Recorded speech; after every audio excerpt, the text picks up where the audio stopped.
You're watching the Two Guys Talking Podcast Network.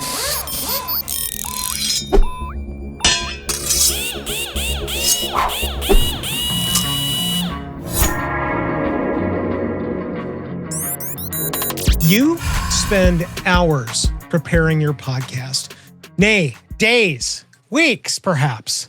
In fact, you know what? You might research so much that you're taking months to try and figure out exactly what it is you're going to concoct. Well, have I got the fix for you? You see, what you're going to do is you're just going to copy your favorite podcast and everything's going to work out just fine.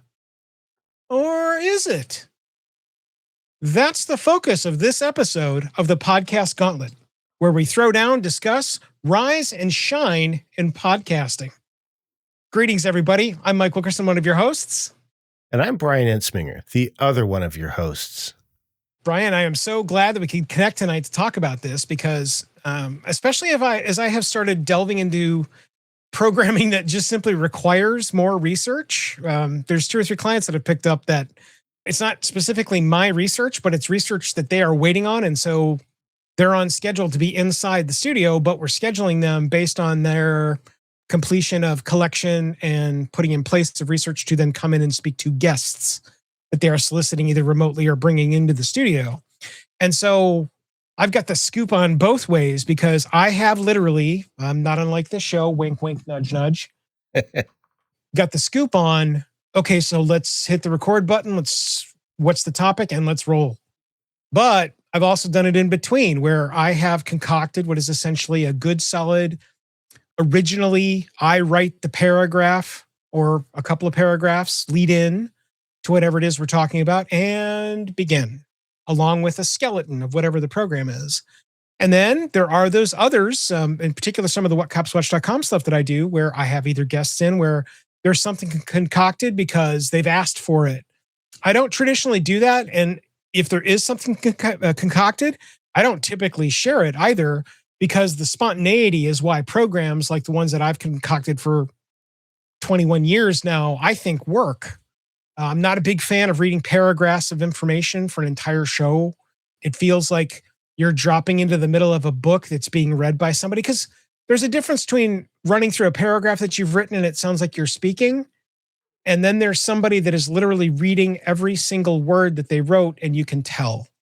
Mm-hmm. And that's a definitive skill set. In fact, we might even add that to the master list because it matters. The concept of you can read, but you sound like you're speaking when you read. That is a skill set. Don't let anybody tell you otherwise. In particular, sounding like you. In the age of AI now, you can say, hey, here's the topic. Here's the guest. The guest is from blah. Concoct me a paragraph that will introduce this podcast and go. Yeah. And you'll get something. Does it sound like you wrote the thing? Probably not. It will also mostly include the word delve, deep dive, or jump in with both feet.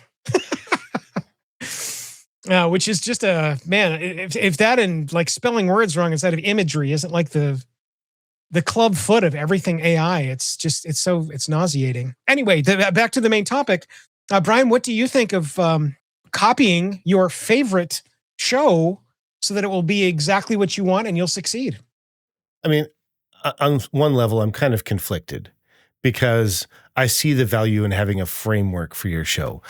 I'm not a huge fan of, I'll just use kind of the edges or the boundaries, right? So there's one school of thought that says basically we should take podcasting and just turn it into what radio used to be, where you have a show clock and you have your commercials on the 5s and your it's 10:50, 10 minutes before 11. Yeah, exactly. Yeah. And I'm not a huge fan of that, but I also recognize that there's value in having a framework. I think the challenge for me comes when you think about a framework. If you're looking at something like, and we'll go back to something that I did, right? When I first started my very first show, the Engaging Missions show, John Lee Dumas with Entrepreneurs on Fire, or EO Fire as it became, was all the rage. And I thought to myself, I don't know how to do this.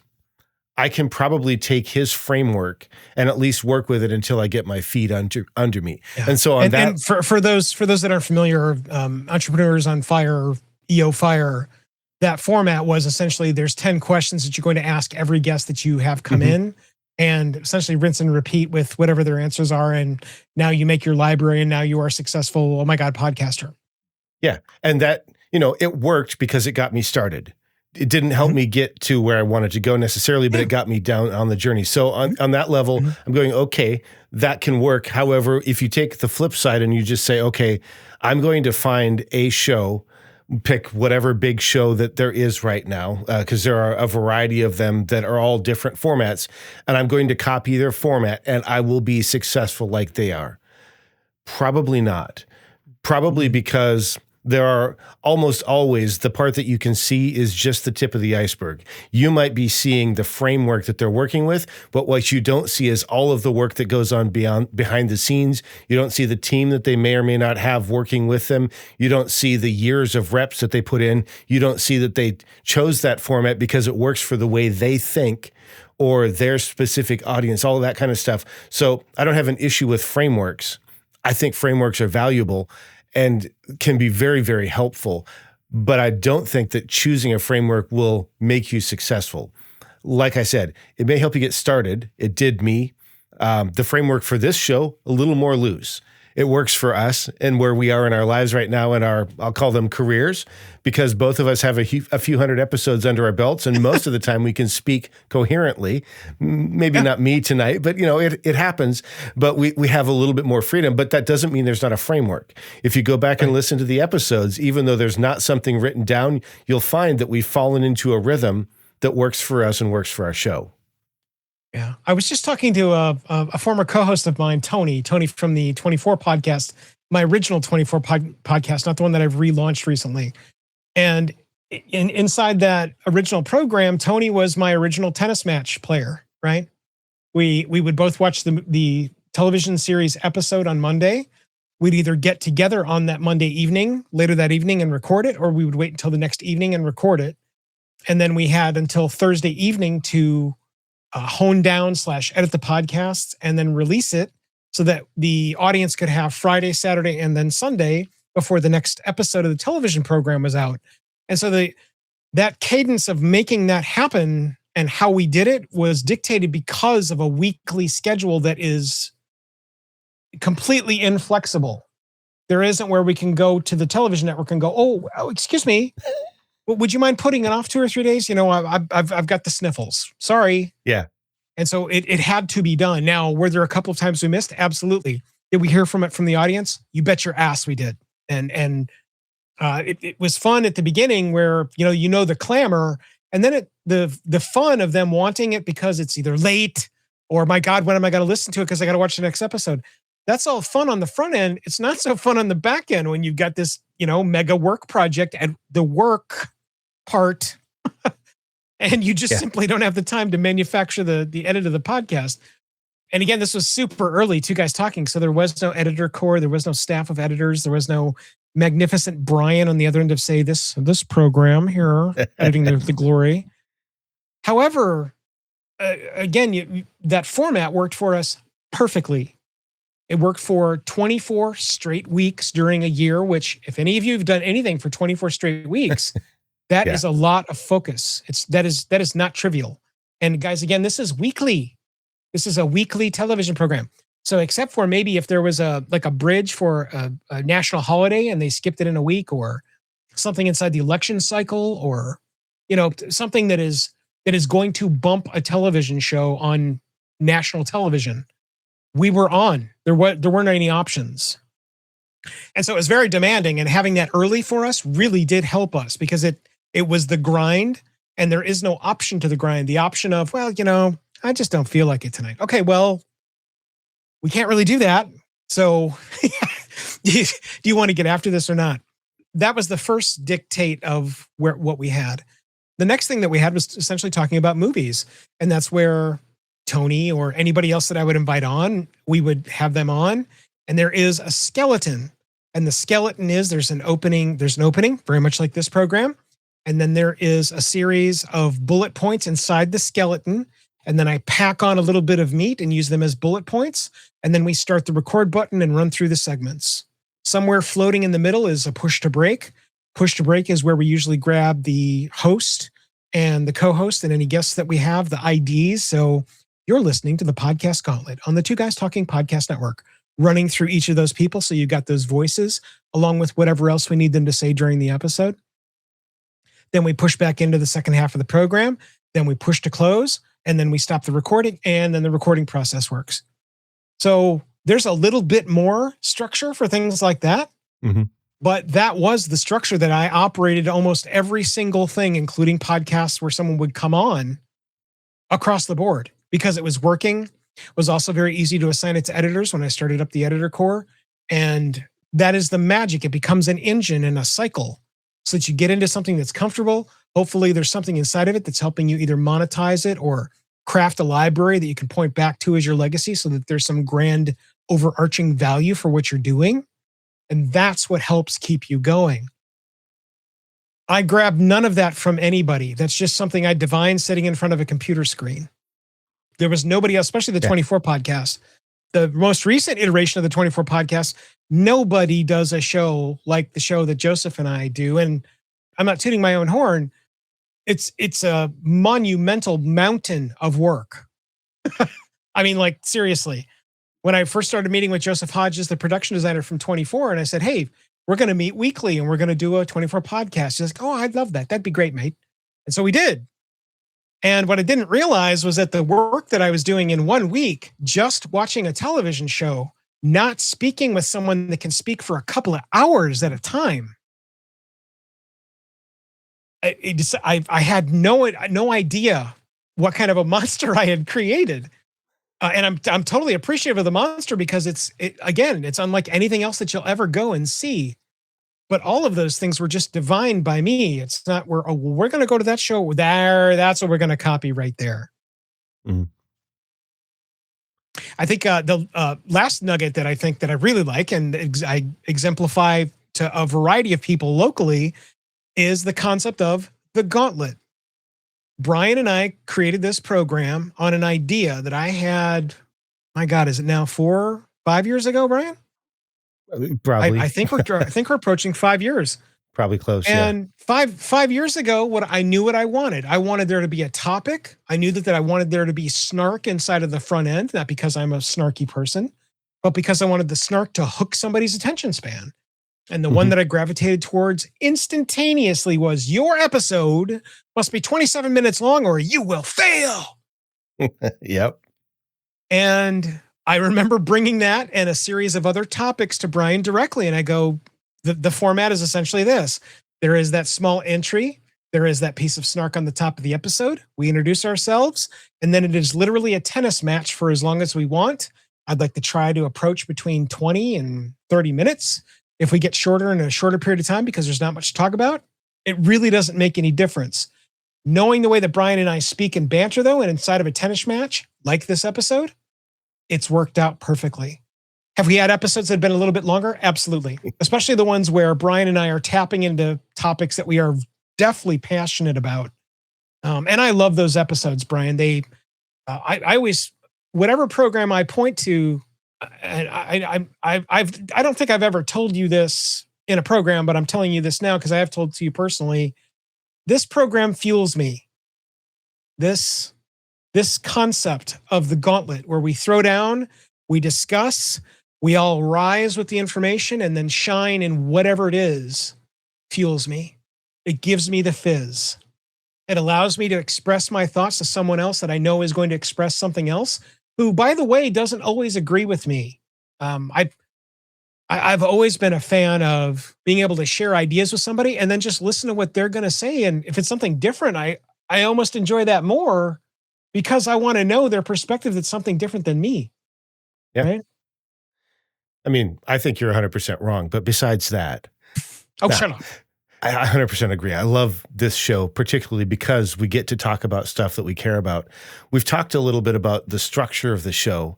The other thing that comes to mind for me when I think about copying other shows is how do you grow your audience or how do you increase the reach of your show? And I see very often people that will go out and they'll find 4 or 5 different shows that are all doing really, really well. And they'll go, okay, well, this one is doing full-length videos for YouTube, and this one's doing 5-minute cuts for YouTube, and this one's doing reels and shorts, and this one's doing 3 blog posts for every episode that they turn into something, and this one's doing LinkedIn posts, and this one's doing something else. And they'll take that and they'll try and put on what I'm going to call everybody else's armor, and they're going to try and fight in some piece of everybody else's armor. And the thing is, the pieces don't fit. They don't fit them. They don't fit together necessarily. They could in some contexts, but in these contexts, they don't. And so when it becomes too heavy, they do what we all do right now. They turn to AI, and they have a generic AI tool help them turn this kind of stuff out. And I'm not down on AI. I use AI. But when you're overwhelmed already and you're trying to do 5 or 6 different things because you're just grasping at straws, because you're trying to achieve some goal that was probably sold to you by somebody that wants to sell you a software package or a course, and they may care about you, but they don't care enough to realize that's not the right thing for you right now. And so you end up instead of focusing on one thing, you end up focusing on everything. And that doesn't work, or at least I've not seen it work. What it does do really well is cause people to burn out and stop. And I'm not saying you can never stop podcasting. I've stopped shows. Mike has stopped shows, but I don't want you to do it because you're burnt out and overwhelmed. I want you to be able to continue finding joy and passion in doing this kind of thing. And for me, if that means a smaller audience, I'm okay with that. I'm not selling advertising. If somebody came to us and wanted to advertise, we probably wouldn't tell them no, but I'm not selling advertising. I'm not making money because we put out 3 episodes a month or 3 episodes a week. I'm not making money because I'm doing brand deals on Instagram Reels or anything like that.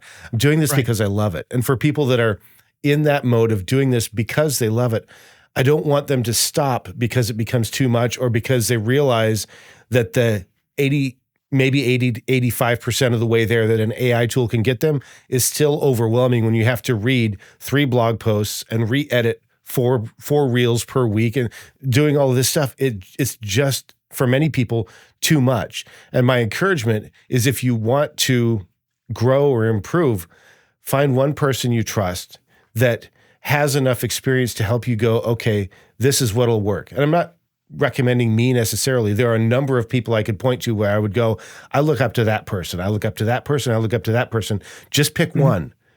Listen to what they say. If you get to the point where it's no longer working for you, find another one. Don't go try and recreate the wheel for yourself. Not if you're at the stage of trying to do this because you love it. If you're trying to build a show for the BBC, that's a different game. That's a different animal. You're probably not watching this show. So you go do your thing and just ignore us. Yeah. There's a bunch of things that you touched on that are really moving me. But first, I want to talk about my feet. You see, my feet hurt, and every time my feet hurt, I think about Camel City Mill socks. Just kidding. That's an advertisement joke that I thought I would throw in. Yeah. By the way, they are great socks. We'll have a link inside the description inside of this episode. They're terribly expensive, but they're great socks. Anyway. And that's actually our first advertisement accidental put inside of an episode too. So, wow, you guys get the treat. Yeah.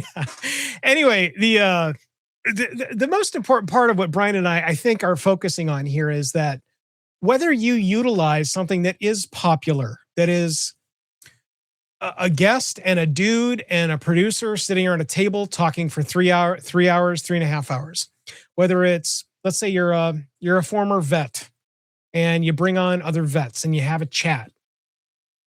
Whether you have a specific skill set and you choose to have a round robin of 10 people inside of a remote set every Friday night. Whatever the format it is that you're going to choose, what I can tell you that you absolutely have to understand is that whatever format you divine or whatever format you choose, you have to own it. You have to grab whatever the format is and give you, and if you have a co-host, your co-host, a chance with that format. You bouncing around to 5 and 6 different formats to try and find something. If you want to do that in a development, you can do that, but eventually you've got to find something. I think probably the best sample of that I can think of is whatcopswatch.com content. Whatcopswatch.com content has now become kind of a catcher's mitt for all of the content that I work on that happens to have a law enforcement bend in it, right? So there are our movie reviews where I bring on cops or people in law enforcement. We talk about what you see inside of the television programming, the feature film media, or the streaming media, and we tell you what's real or what's a bunch of bullshit. That's one of the ice cream flavors inside the What Cops Watch cone, right? But then we've also got Lieutenant Pat, where Lieutenant Pat brings on a guest, and he's talking to other people inside of his chosen profession for a period of time, and then he ends the show and it's over. Yet another different format, right? So there are all kinds of different formats inside of this catcher's mitt that you can come and get a collective taste of, choose what you like the most of, and then dig in. It's another version of my original podcast network where we had at the height of Two Guys Talking, we had 13 live programs. All of them were completely different. Maybe a couple that were in the entertainment vein, but everybody had a different bend. There was no requirement at all to be on the network. You just had to be consistent. You had to be something interesting, and you had to dedicate yourself to doing it for a period of time. That's it. And each of those programs had a different format. Did some of them have an akin format because I helped produce it? Yes.